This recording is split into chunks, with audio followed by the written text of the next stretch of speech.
I said engineering is a definition. It's held.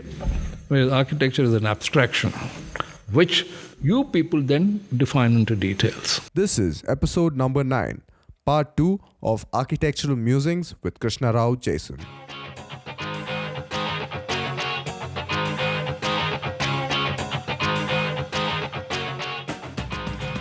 Hey guys, welcome to the Archgyan podcast, India's very own architecture podcast, all about Indian architecture, architects, and a lot more.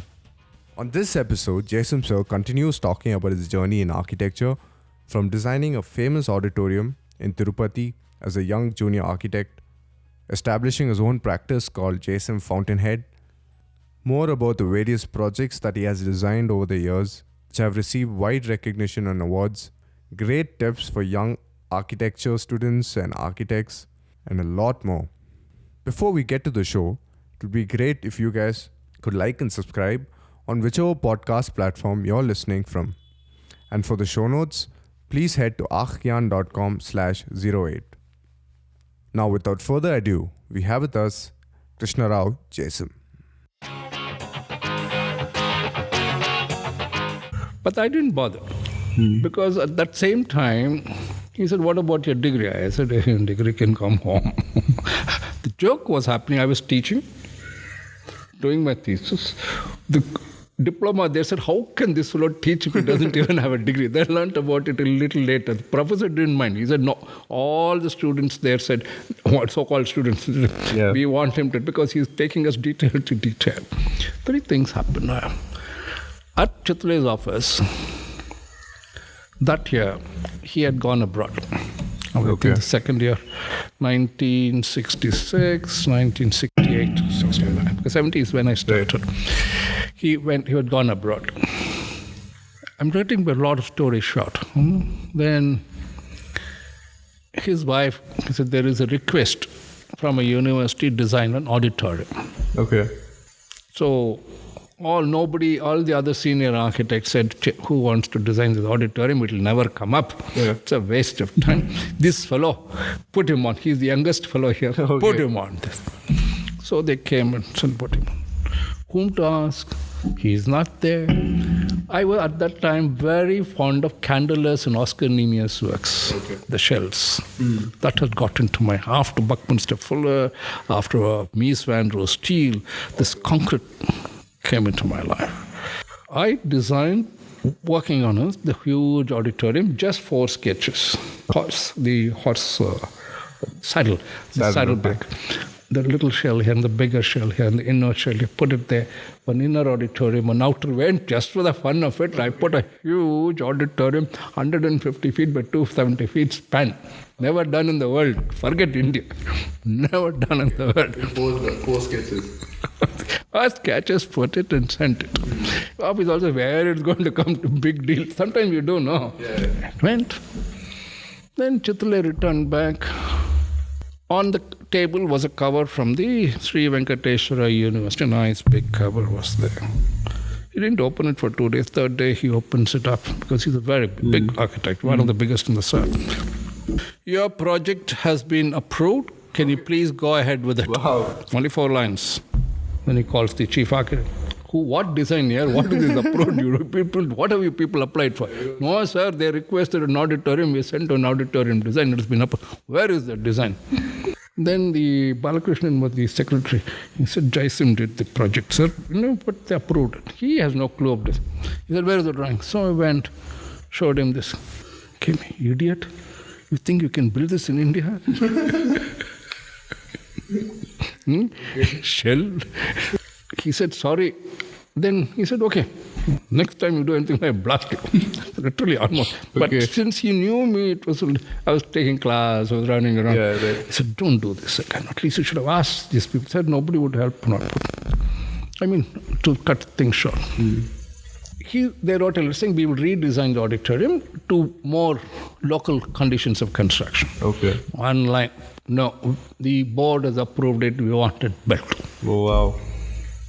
Luckily, there was an young structural engineer who was hanging around. Okay. His favorite. He looked at me and, "Jaisim, can you sit and work the details with me?" come to the site when we went. I said, this is what we shell, edge beam, ring beam, put thrust beams, put the saddle, put the design. We sent the drawings. So you and the engineer worked it out? We made the drawings, complete structural drawings, and sent it out. Here I'll cut short two things that happened. Okay. I didn't realize after this. Many years later, I had gone to Tirupati to do a small, beautiful house. Okay. That owner, after I finished the house, until then it took me 1.5 years to finish the house. He waited for me to finish the house, everything. After I finished the house, he said, Jaisim, I have got something. I want you to come with me for a small dinner, lunch or something. He didn't say anything. Put me in his car. You kept the surprise for a year then? Almost 2 years. Okay. The contractor who was doing also didn't know people. He went on the way, he suddenly said, will you get down here? I have a little personal work to do. Okay. I'll just come back. I couldn't see. I saw a line of trees, avenue trees, and this. I just stood. He said, keep walking. There's a park here. You walking around. This is some commercial work. I'll finish and come back. I was looking. I just walked a little bit. One man came out. He looked at me. He said, are you the architect Jaisim? I said, yes. You have come with that Mr. Reddy or somebody. Come. Yes. He asked me to say hello to you. Then he looked at me even more closer. He said, don't you know me? I said, no, sir. He said, no, I'm in charge of this. I said, in charge of what? I couldn't say anything. At the time when you first came to Mark, you were in Chitale's office, and I was just the caretaker peon, almost like a peon. Then I walked a little more, saw this huge shell. I said, is it real? Oh, wow. Yes, sir. This is the only building that has not been touched and maintained as it was designed, including, he took me, you remember you designed the steel shutters? We have not even changed the steel shutters. It's still all the 250 seats, 350 seats, open air auditorium, a changing room, line here. And we spend every year the same budget in which it was built to maintain this building. Oh, wow. To me, the surprise So this was the first time you saw the building? First time I really saw the building. After what, almost 40 years? Okay. Best joke was that won some I didn't know it had won an international award. Oh, wow. By the Royal Institute of British Architects. That's where he appreciated me, because it happened recently. They were looking for shell structures, and they said this was there, we sent. I thought it was something. He simply said, no, the award belongs to my young architect, not who did it, not me. Because I literally opposed it. He called me and said, you come back, give me a lecture in my office. It's a very rare lecture. Only Korea and Doshi and Kanwin has ever lectured here. You are not will give a talk there. Me, I said, yes, you shut up and go. These are the things that then, last week when I went to Lucknow, the most prestigious buildings in India, all the students were running around. I didn't see anything. What's wrong? I was the chief guest for the evening, because all the Universal International Architects meeting, Union of International Architects. So will you give a talk? So I was just walking around. While walking around, by just chance, I say happens, coincidence happens. I looked and I said, what's that building, dear? So it is one of India's top buildings today. I said, there, L.M. Chitale and Son, 1970. I said, not 1975 is not right. He said, how do you know? I said, see, it's in my book. It's in this book. Plus, it's in my photograph. So you designed it. I said, of course I designed it. Wow. It's there and you acknowledged it. You should see the attitude. These things happen. You don't have to go around. So it's a good architecture is always appreciated by itself. You don't need somebody else to appreciate it. So you were not there throughout? I was not there till it finished. Yeah. Because what happened was 2 years later, in 1970, the year when I decided to start your own firm. No, I didn't decide. He one day called me and said, I think you've had enough of my office. Okay. What are you going to do? Or you want to go and work with me in Mysore Bank? I said, so whatever you say. Okay, you take a decision. I said, sir, if you think that I've spent enough time in your office, I quit today. What are you going to do? I said, I have no idea. Oh, wow. That same year is when I decided to get married. And for the marriage function, we printed printed invitations.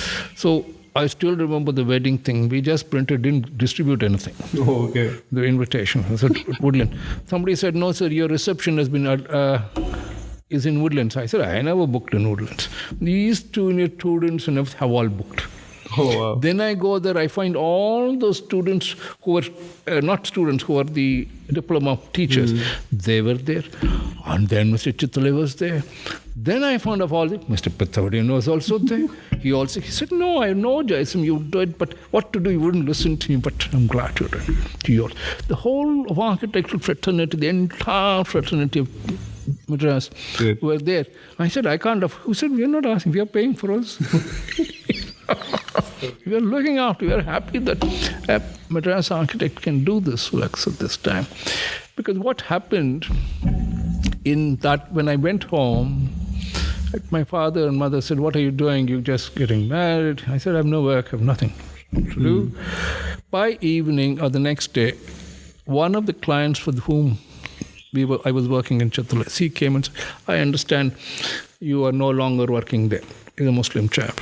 I said, yes, Fakir Muhammad, can I come and talk to my father? Your first client. First, it's not my fault. He just came. Yeah. I said, my ethics of Fountainhead is I can't touch another client who is working for another architect. Right. He said, no, I'm not asking you to do that in Tamil. Separate building I'll give you. I said, then I'll take it up. So from there, same day, went to Kumbakonam, by train. That is when all the 3 theses that were rejected are all built in my time, and all 3 won awards. Oh, wow. This is the joke of that awards. This Maideen really picked me up again. I built a school for him, walkway. Today people call about walkway, say, homes and all, skywalks. Yeah. 1972 we did. Okay. I have fun when these foreign architects come.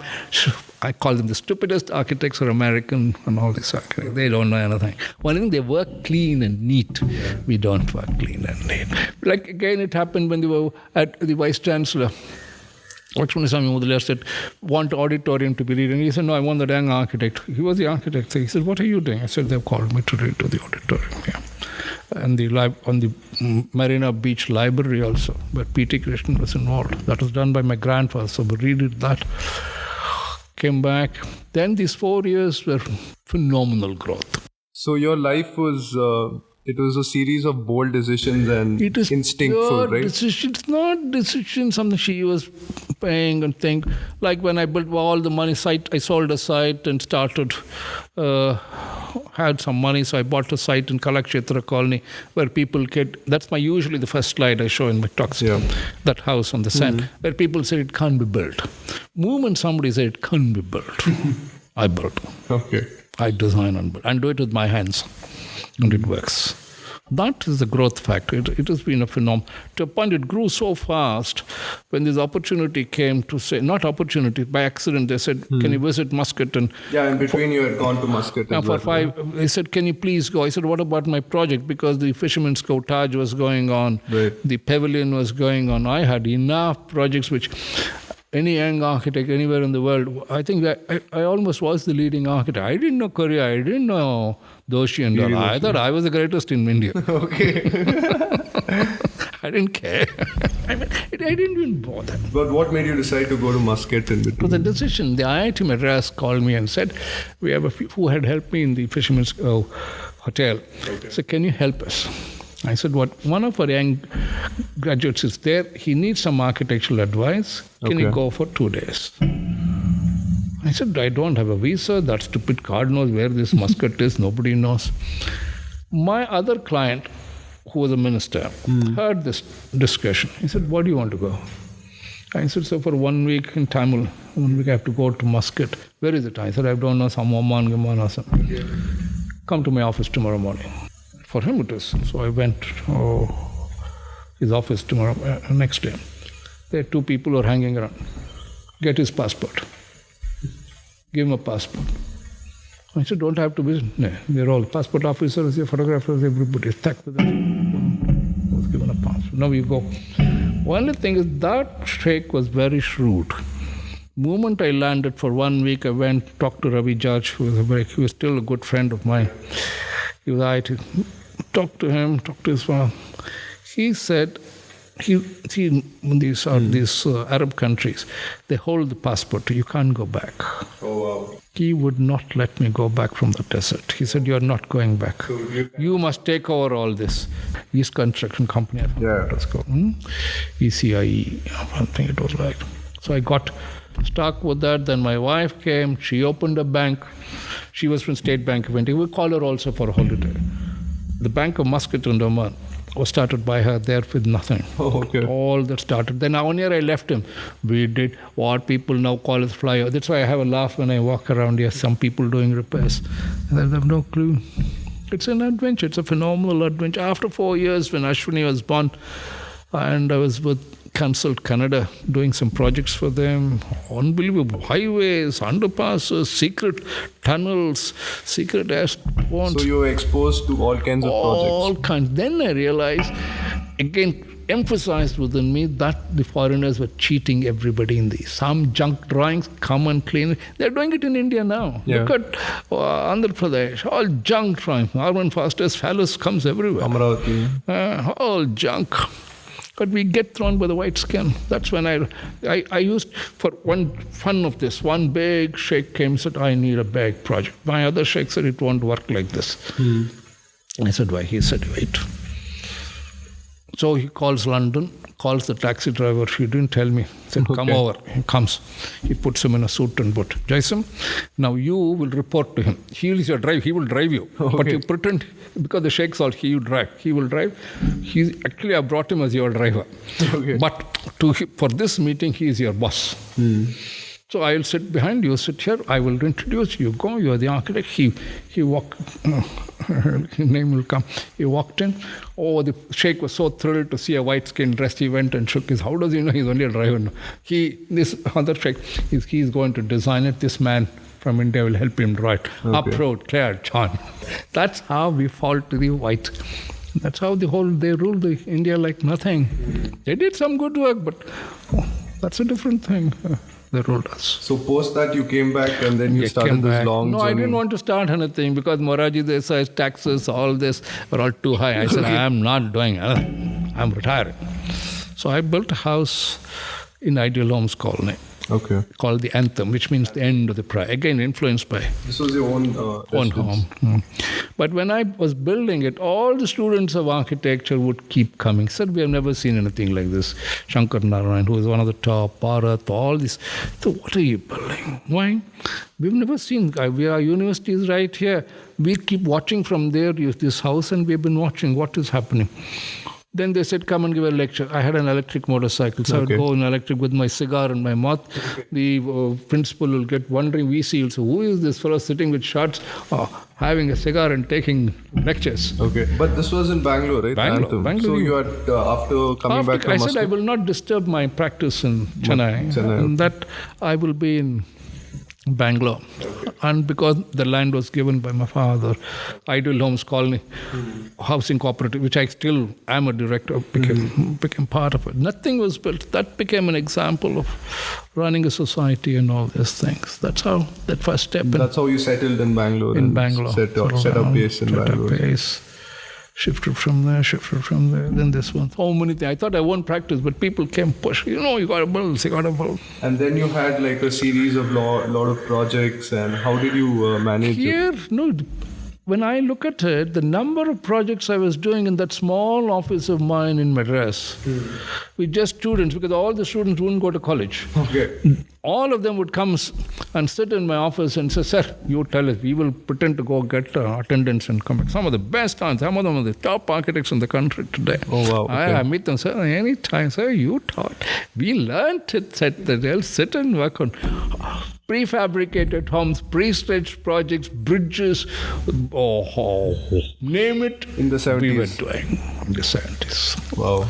And the climb was too fast. 5-star, the Fisherman's Cove Hotel, there's all that at the Taj. One thing, I wouldn't meet the Taj fellow. They were very angry. Why? I said, "My work is architecture, not yours." Even now. Then when I came back, started The Bangalore hospital came, the Ideal Home Society, one by one got pulled into things.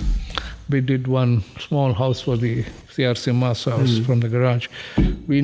One of my youngsters presented it for the JK Awards without telling me. It won the award. From there, it won the chairman's award from the other thing.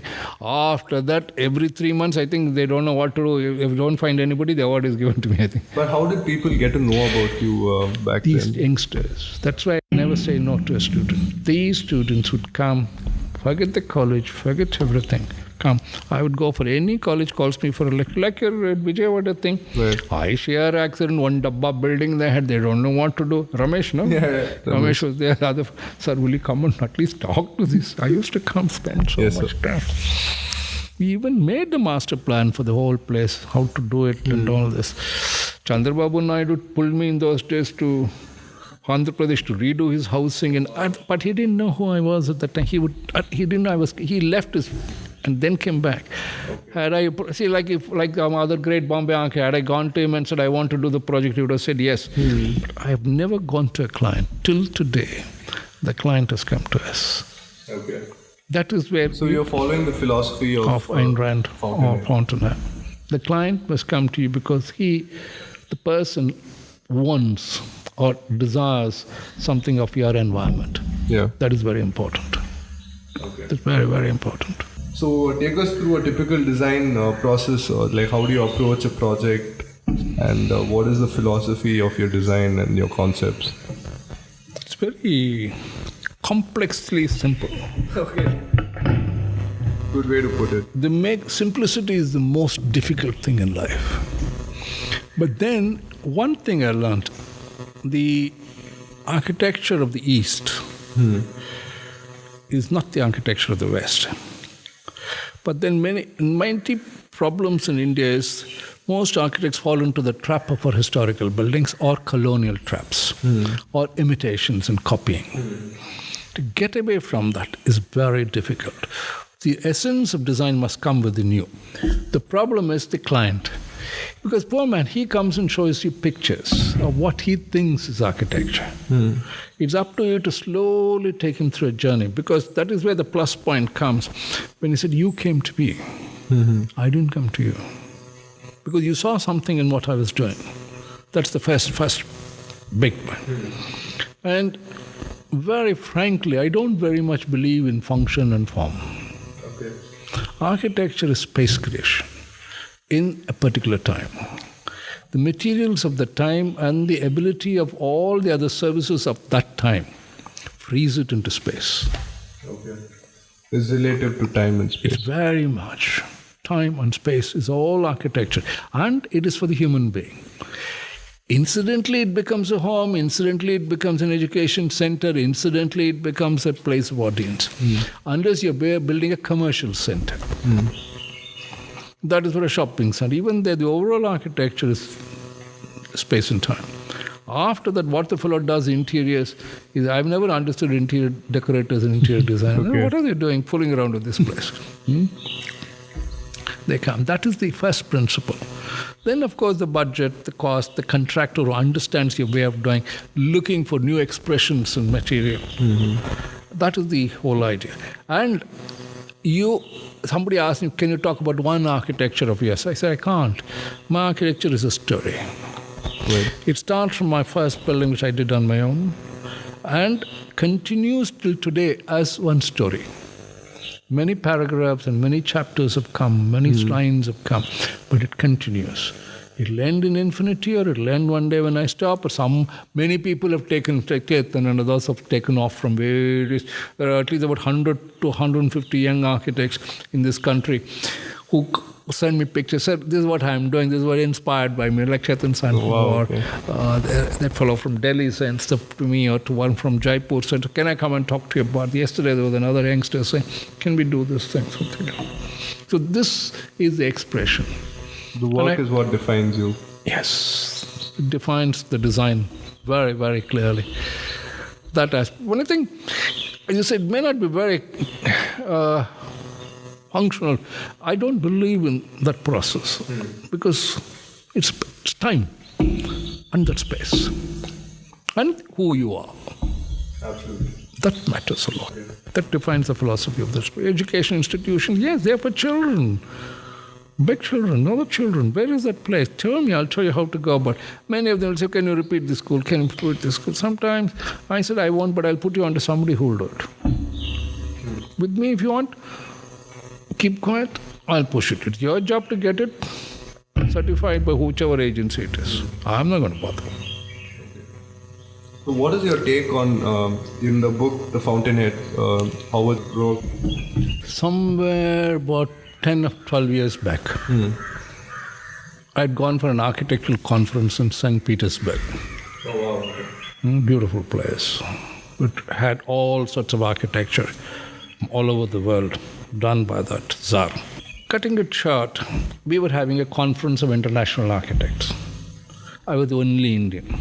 Okay. I didn't know these were top names of the world sitting there talking. Just for fun of it. It was fascinating listening to them. One after lunch period when it was free to walk around Petersburg, 4 of them got out.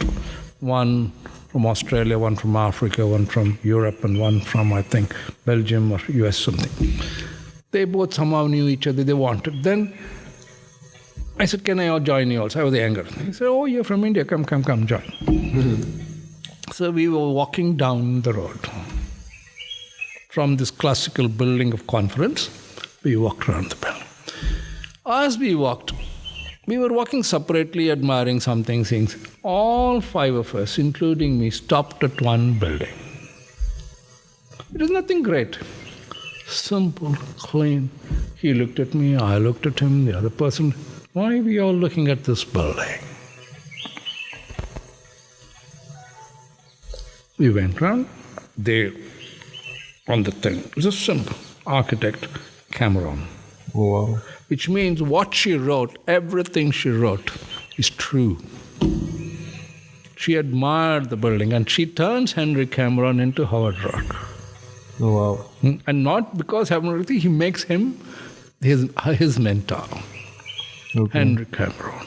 I said, this lady knows architecture. After that and before that, when you say what inspires you, where do I get the design thinking is, I, like many people, look at the Quran or the Bible or the Bhagavad Gita. I come back evening, take the Fountainhead outside, knock on it and open the page. The solution to my latest problem is there without turning another page. Oh, wow. Even today. Somebody said, will you do me university? I mean, redo the... I just basically asked me, now you're doing the Bangalore. I just came and called this, looked around, open page. I said, there. It's there. It's like, the truth is there. Henry Cameron is the phenomenal. And we became, each one. Then he said, how do you... I said, isn't the name in the Fountainhead? Some of them knew. The Japanese didn't know. Then he learned, he said, I must read Fountainhead. All of them read Fountainhead. But the philosophy of Fountainhead is more individualistic, It is individualistic. But do you think that is changing in the 21st century? Where great architecture is only individualistic. Okay. The rest is rubbish. Because it's a collective... No, it's rubbish. Collective architecture cannot exist. The moment you join two minds, it's a compromise. Okay. 99% is compromise. You can have other disciplines coming with you. I need something like 19, that's this thing, I'll give it to you.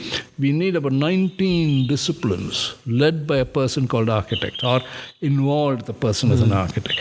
Those 19 disciplines I need to do a new building. I don't need another architect. You get me? Okay. All these are fraud companies which say they have 200 architects. More than one architect or working on a project is stupid. Okay. They can be a draftsman, they can just help you get that right. But the design can come only from one place. Yeah, maybe the design, but looking at the whole science of the building. What is the science of the building? Details, yes, go do the door detail. That's all from the next level. Okay. That anybody can do. But then architect will understand you better. They're learning through you.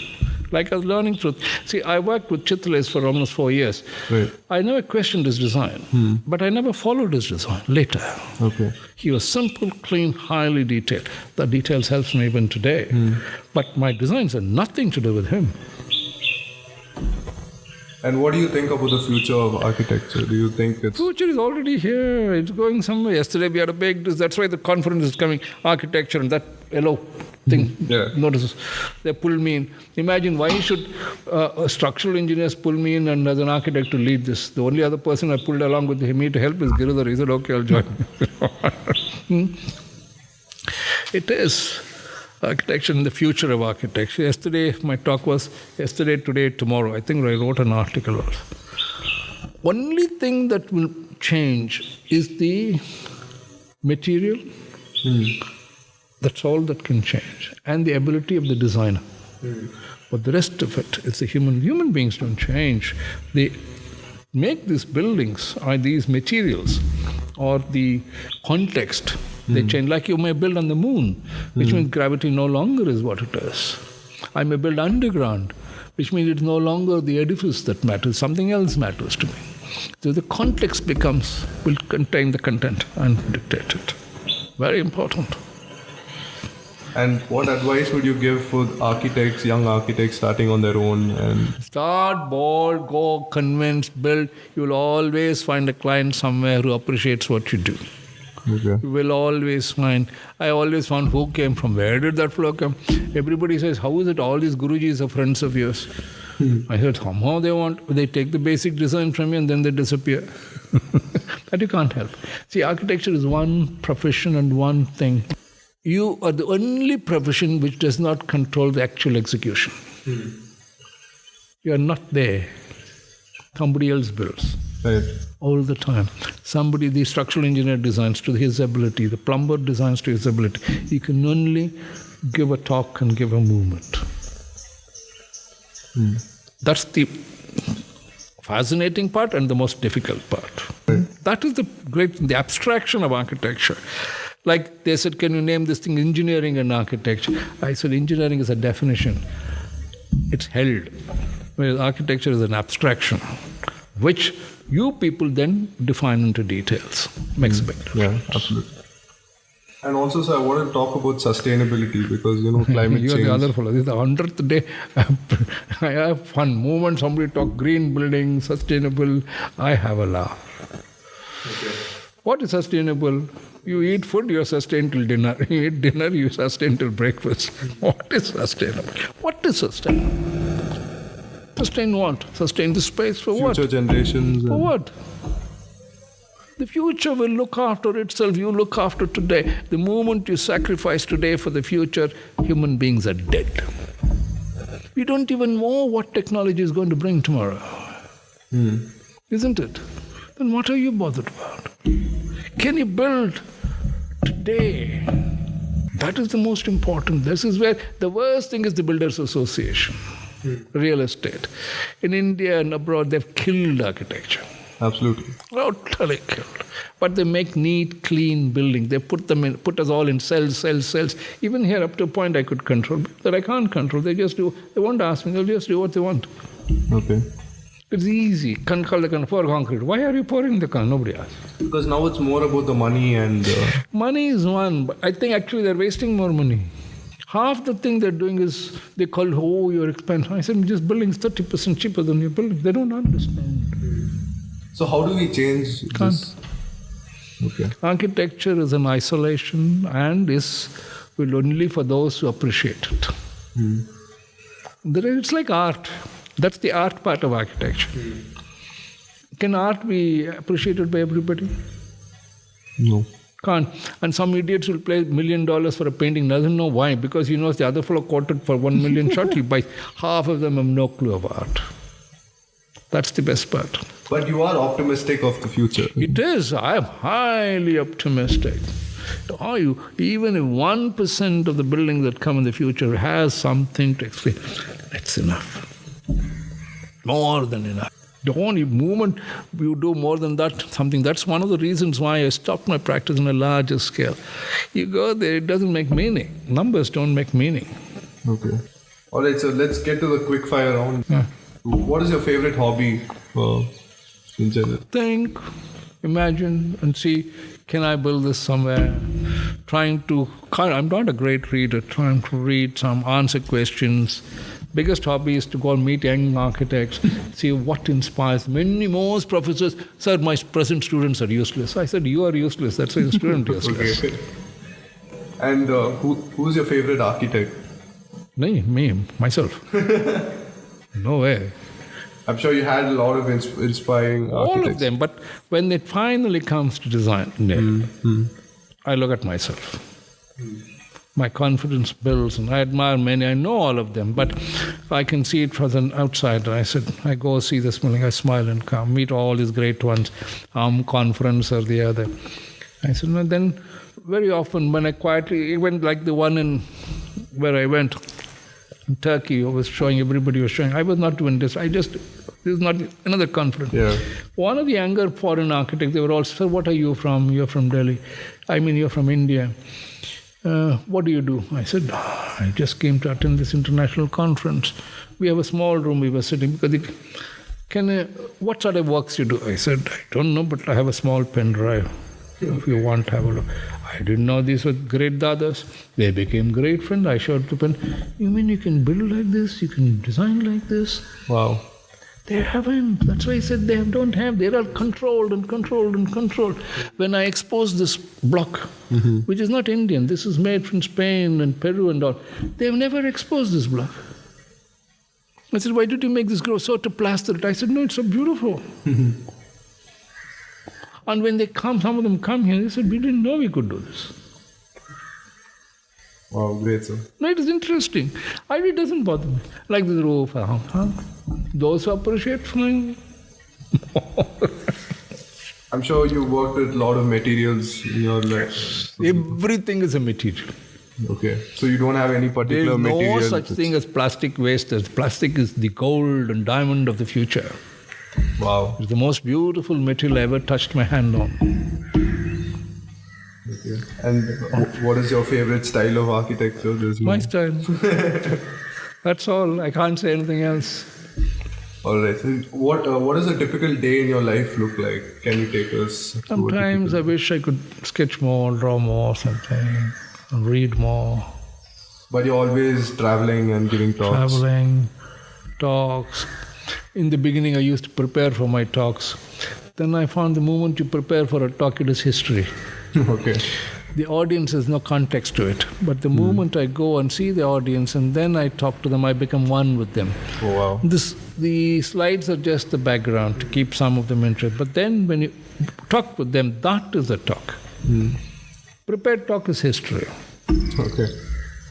What I want to do is go back 4,000 years and come back to find the roots of Indian architecture, the subcontinent, and bring back across all the civilizations that have approached into us, and then get back into a sense of them. Can we identify that? That's one of my thinking. Let's see. And apart from the Fountainhead, which other architecture books would you recommend? Anything. Read every book on earth you can read. Okay. Oh, read. Because you never know, in 2 lines will be there somewhere inside that will inspire you. How did I know Fountainhead will inspire? Isn't it? Read if you can. Difficult. And also, coming to a close, what is one thing that you feel I should have asked but didn't? Oh, you ask lots of questions. How can I do? When I wrote the book, they said, what title? So my Ashwini sat with me and we said, what do you call it? I said, the only thing I know titling is what Ayn Rand would have titled that house called I Do. So I titled it I Do. Okay. It's about it.